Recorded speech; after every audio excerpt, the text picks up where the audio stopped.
everybody, and welcome once again to Real Shame. It's a show 2 times a week, sometimes 3 times a week, like it is this week, and it has been all month, where we talk about our list of movie blind spots, movies that we have not seen that we should see. But this month, because it's October, it's all been horror films. Yes, we hope that you have enjoyed all of the episodes so far. My name is Andy. And I'm Adam. And of course, this is our final week. Yeah, I was going to say that. This is our final week. Halloween is going to be this coming Saturday. It's Monday now.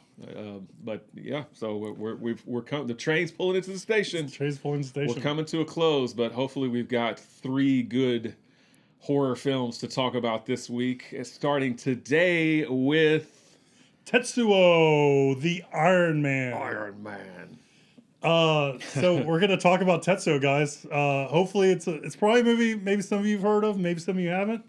But let's get into it. I don't know that I know anybody that's heard of it.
I think I heard of Tetsuo from like knowing about Nine Inch Nails and liking Nine Inch Nails. Okay. And I think like because the score I would say is very industrial. I agree.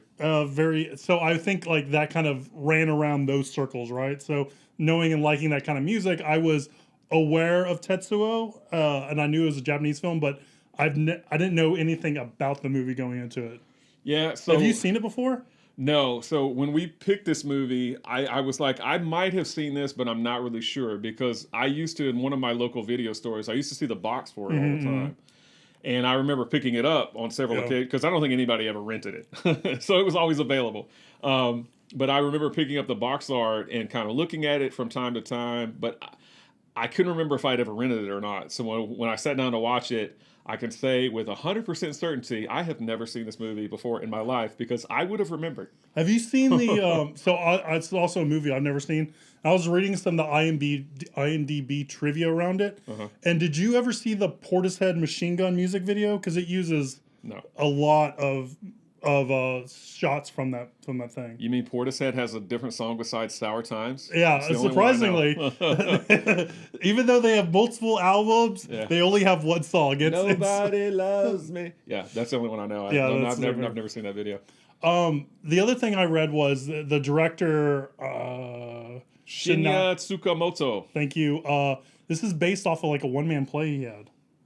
So and knowing this, I think we kind of talked about this. That would be weird. We kind of talked about this. We're gonna do a super short intro to this movie section, then we're gonna jump around to spoilers, because it's pretty much a whole thing, a whole spoilers. Hard to talk about. But to that point, I don't know how this would be rendered as a one-man play, and I'd be very curious to see what it was like, because it's out there. It's different. So since you haven't seen it, what are your general thoughts about the movie and all that kind of stuff? Oh boy. All right. So when people think Iron Man, they think of Tony Stark and Robert Downey Jr. This couldn't be further from that. This is not that kind of Iron Man. And if that's what you're expecting, you better run far, far, far away.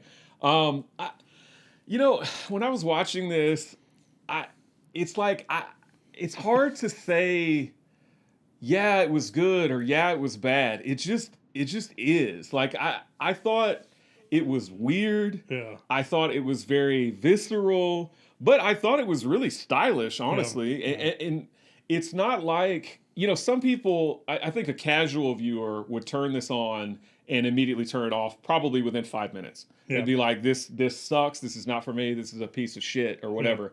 But because we watch these things for the podcast or whatever, we have to deal with it. We sit through it no matter. we sift through it. We sit through 10 minutes of horses falling down and getting up off the ground like we did. No, but Kagabush is awesome, but that part does go on a little long. But we don't turn things off early.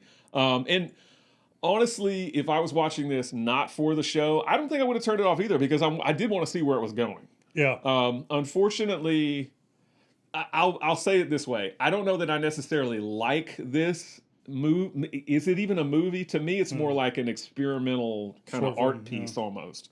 I wouldn't say I liked it, but I thought it was interesting.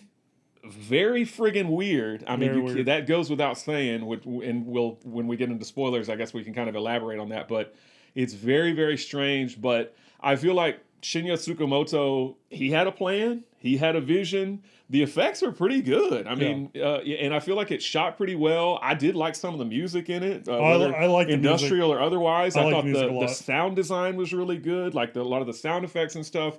It was a bit tedious. Even it's only an hour and 6 minutes or something like that. Even at just that length, I found it to be a bit tedious to get through. Mm-hmm. But I'm not sorry that I watched it. I thought it was interesting. But again, this is not the kind of movie that I would ever be like, "Hey Joe, you need to watch this movie," because 99% of people are not ever going to want to see this kind of thing. Yeah. But I felt like for maybe, I don't want to say more adventurous viewer, I don't mean that's in like a condescending way at all, but just somebody who maybe watches things that are a little bit off the beaten path, those are the kind of people that I would recommend this to. And I don't know, what do you think? No, I think we're in lockstep on this one. It's no surprise to people that know me and, maybe to these viewers that are getting to know me. I like movies that have a really strong narrative structure and a really strong narrative thread. It doesn't mean I don't like ambiguous movies and some movies that are more like lyrical, I guess, in the description, in the way they kind of present things. But, for me, I prefer like a really good story. So everything Andy said about this movie is true. This movie is just like an experience. And to me, it actually reminded me a lot of films that I saw like people made in film school. Mm-hmm. It feels like it feels kind of like THX to me a little bit. A lot weirder than THX, but it feels like a student film a little bit, you know what I mean? Yeah. Where it's more playing with the style and it's trying to evoke emotions and feelings rather than kind of tell like a simple or complex narrative kind of story. There is a story to it, but it's more about, evoking these kind of visceral, these kind of weird, or these kind of maybe unusual or uncomfortable kind of feelings in it and stuff like that. Right. So I think it definitely succeeds in that, and everything else you said about it is 100% correct. It's one of those movies that look at the box art, maybe look at a still, and if the still looks cool and it looks like your style, then I say go for it because you're gonna have a blast. It's gonna take you on a ride that you're not going to know where it's going to go. But if you look at the still and think, this kind of looks weird, maybe not my thing, then probably isn't as cool to kind of like move on. Yeah, and it's graphic and it's not for the squeamish. Yeah, so if you are easily turned off by, I guess gore is the best way to put it. I don't know if it's gory or how you would describe it, but it's got a lot of, it's a body horror film. Yeah. And very strange things happen to some bodies in this movie. So if you cannot take that sort of thing, definitely don't watch this. Yeah. This is not for you. And there's also like sex and nudity and stuff like that. We'll get into that. As I think, the one thing I was talking to Kirby about this week was, I think a lot of all but like 2 or 3 movies we've done this whole series have had nudity and like sex in it and stuff like that. So it's kind of interesting how I agree. How like those two are intertwined together, Yeah. But I think that's kind of where I fall in it. Go. All right. So spoiler time. Do you want to do that? Yeah. Yeah, I will. Siskel and Ebert, no reviews for this. It's a shame. and I know this is a little too underground, I guess, for them. No Leonard Maltin review, same. But 79% Rotten Tomato score with a 76% audience score. And I should have written down like how many actual reviews they had because I would guarantee it's not that many. Small, yeah. It's very, very small. And it was followed by a sequel or 2 sequels. Mm-hmm. Tetsuo 2 Body Hammer. and Tetsuo the Bullet Man in 2009. But I don't know if I'll watch those anytime soon. Oh, really? I don't know. I'm kind of curious. Yeah, well, yeah, I guess I am kind of curious. I might watch a trailer or two. I'll check it out. All right, so spoiler spoilers. time. Yeah. Spoilers. Where to begin? Yeah, where to begin? So I like we said in the generalization talking about it, this is like definitely a body horror movie. And let's kind of talk maybe about the story, the overall story, and then we can kind of interweave with it. Yeah. Because I think it tells it in a non-linear fashion, the story. And basically, I think what happens is the main character, who I don't remember his name, killed. I don't remember any of their names. Yeah, killed someone, like ran him over, like in the street. And then they dragged the body into the woods. Mm-hmm. And then they had a lady in the car with him, and they proceeded to have sex in the woods. They had sex while the guy's dying, I guess. Yeah, and then I guess he has like, I don't know. I was reading the synopsis a little bit too. So I guess he has like powers or something like that because he basically curses him to become the Iron Man. The Iron Man. Yeah, basically curses him to have metal things coming from him. But I thought, like the stuff like where he's picking at it in the mirror and stuff like that felt very like Cronenberg-esque to me, and I love that. Definitely. And the thing where he's trying to insert like the metal rod into his leg, I thought was super cool and stuff like that. So there's some aspects of it I thought was really cool, and I kind of wish we hung around those parts of it, because whenever he goes full Iron Man and he goes really insane, I kind of like those parts a little bit less than I like the parts where it was just more like gory and weird things happening to little parts of his body and stuff like that. Yeah, so I would say, again, within the first 5 minutes of this, I think you'll know whether this is something that you want to watch, because right off the bat, as you said, you've got a guy who slices open his own leg and inserts a metal rod in there, and then shortly after that, the metal rod has like maggots crawling on it, and I mean, it's already pretty disgusting within the first 5 minutes, but that's the guy who gets later hit by the car. Well, he gets hit by the car almost right after that because he's running down the street. It was the guy. It was a different guy. Yeah. I thought it was the main guy for some reason. Okay, yeah. So it's according to the synopsis I read, because I watched it and I was like, I think I got most of it, but I'm not really sure. But it's the metal fetishist guy that inserts the rod into his leg. He gets hit by the car, and then he, I guess, kind of comes back from the dead and makes the other guy Iron Man. He also possesses the lady and has her kind of chase the guy around for a little bit. That's crazy. It's crazy. It's almost slapsticky in a like silent film kind of way. Yeah. Right? With them like kind of bouncing around the apartment and stuff like that. And like it is definitely taken to the extremes and all that kind of stuff with what they do. But later on, kind of maybe not even midway through the movie, the main character who is cursed to become the Iron Man, he and his girlfriend are having relations in his apartment, and he starts to do his little transformation. He starts becoming sort of this Iron Man, and all of a sudden he's got a drill down where the other thing should be, and things get really weird after that. They go to like 12 and complicated. He also has a very strange kind of, I guess, dream kind of thing where she's got her appendage as well. Oh, I think that's kind of a dream kind of thing. Yeah, I wrote that in my notes. I don't know if we want to get into too graphic details, but there's some weird stuff. There's some weird stuff for sure. But I think so. Again, I'm not sorry that I watched this. I don't know how much I liked it or whatever. It's hard for me to, I guess, give it any kind of rating. Yeah. I just, like you said, I felt like this movie was a ride. It was an experience. But I did get a little sick of them trekking through the city or whatever.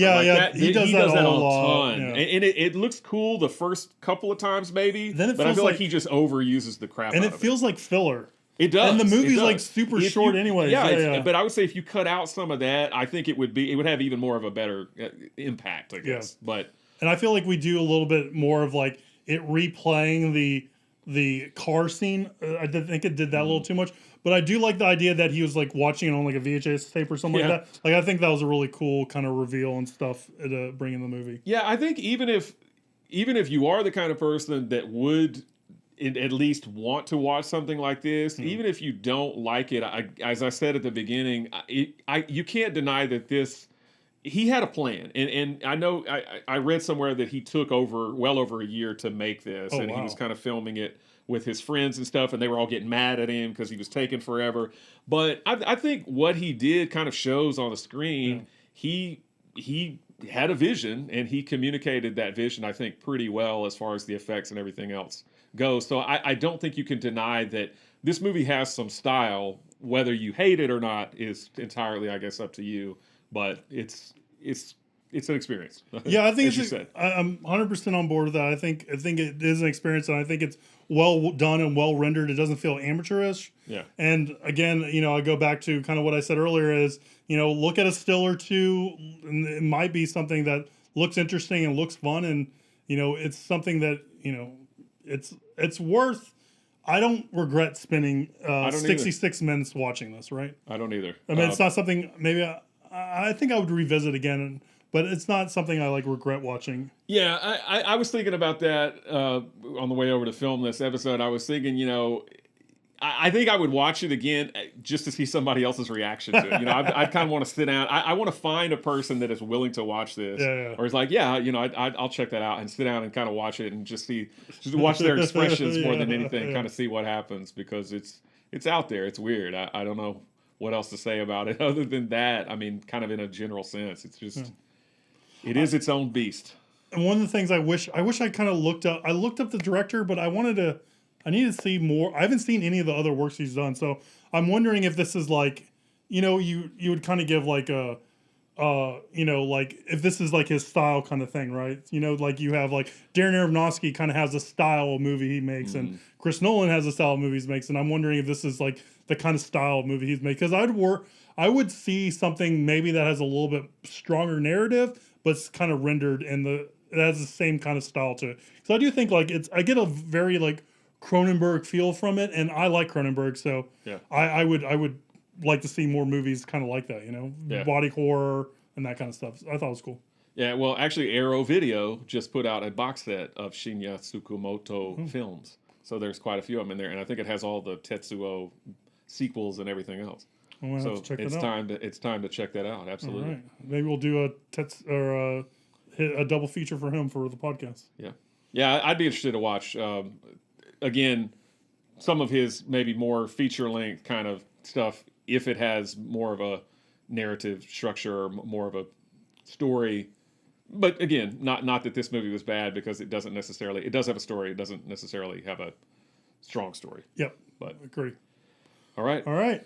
Well, that was our review on the Tetsuo the Iron Man. If you've seen our spoiler review and you haven't watched the movie, then he's going to come for you and you're going to turn into the Iron Man. I hope not. But if you have seen this movie or you haven't, leave us a comment below if you're watching us on YouTube. I was going to say Facebook. I don't know why. If you're watching us, we're not on Facebook. If you're watching us on YouTube, leave a comment below if you've seen this movie and let us know your experience watching it. How'd you find this movie? How'd you discover it and all that kind of stuff? What's the most WTF moment in it? What's the most WTF moment? Yeah, what he said. We're also on social media, not Facebook, but on Instagram at Real Shame.